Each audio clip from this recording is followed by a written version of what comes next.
Today on Outside the Box Reviews, Pacific Rim Week continues, and today we are looking at the NECA Pacific Rim Series 2 Striker Eureka figure.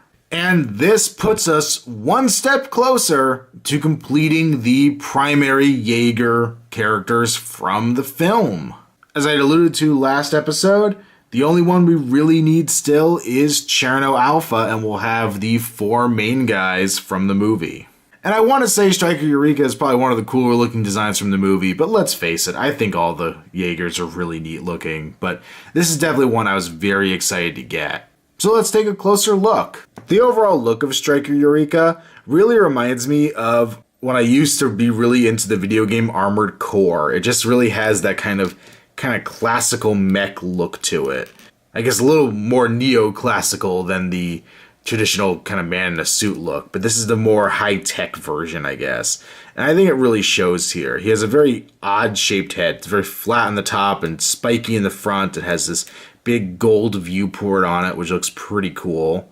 And a very large triangular kind of shaped torso here. It sticks way out in the front, has the big vents on the side, some numbering, some nice silver details around here. Though it looks a little crooked here. It's a little odd. But it's kind of bulky. It reminds me of a cross between a car and an airplane in a weird way. Like a big 1960s bulky, beefy muscle car, and then like an airplane with a sleek aerodynamic look to it.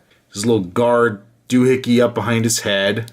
If we zoom in around the neck, I don't think I can get the lighting in there, but there actually is mechanical details all inside here around the head, which is just amazingly good attention to detail. You can also see some here up in the shoulder joints. They really did try to bring out all the details of the figure and not leave blank space, which I really appreciate. He has his two wings here on the back with the boosters on them. Another booster point in the middle here as well.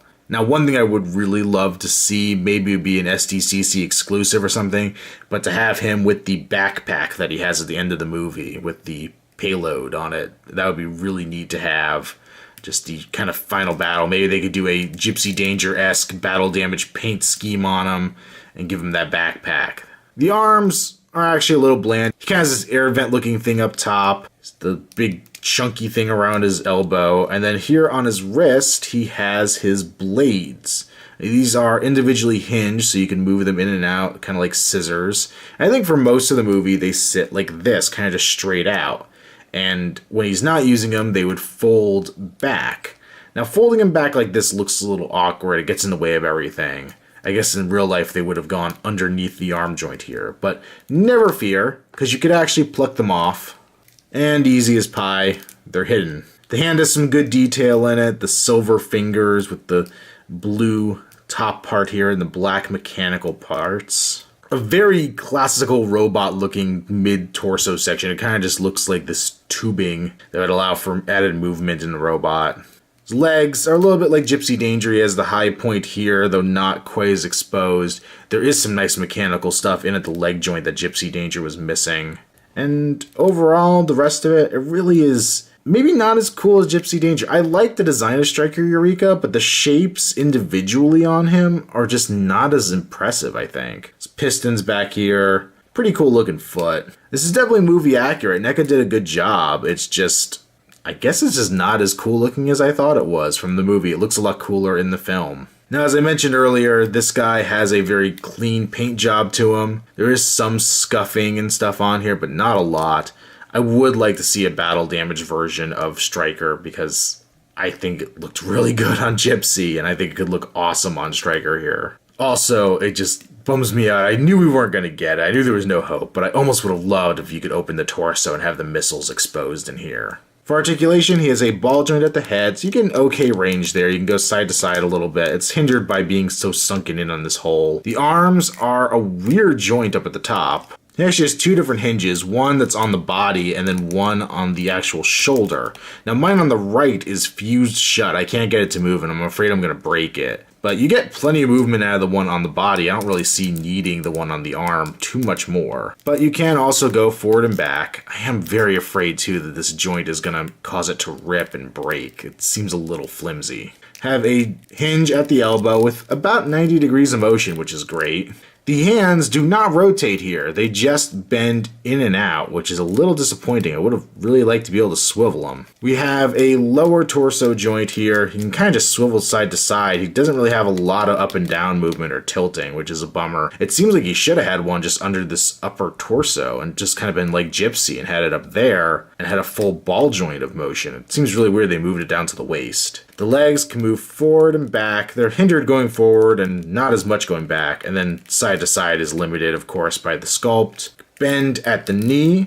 And we have a ball joint at the foot again, but not a lot of range of motion. A little forward and back, definitely side to side, and not a lot of tilt on it. I really do like this figure, and it's really weird because going through and doing this review, and this happens to me sometimes, it's the first time I've looked at him and kind of been like, well, this isn't quite as cool as it could have been. And I think it's just having gushed over the new Gypsy and the new paint. And while this guy has a great amount of sculpting detail, the paint is so flat that I think it actually just kind of makes me tired of looking at it as I look at it piece by piece. It's just more of this kind of bluish gray and then some silver highlights and a couple other colors. I think a little more battle damage on the paint would have really made this figure pop. So it basically goes on par with the original Gypsy Danger. The articulation is fine, it's a little hindered. This guy does have his weapon, which is a plus. But yeah, there's just some little bits of it that just aren't quite as viscerally satisfying as it could have been. And I really do hope that one day we will get a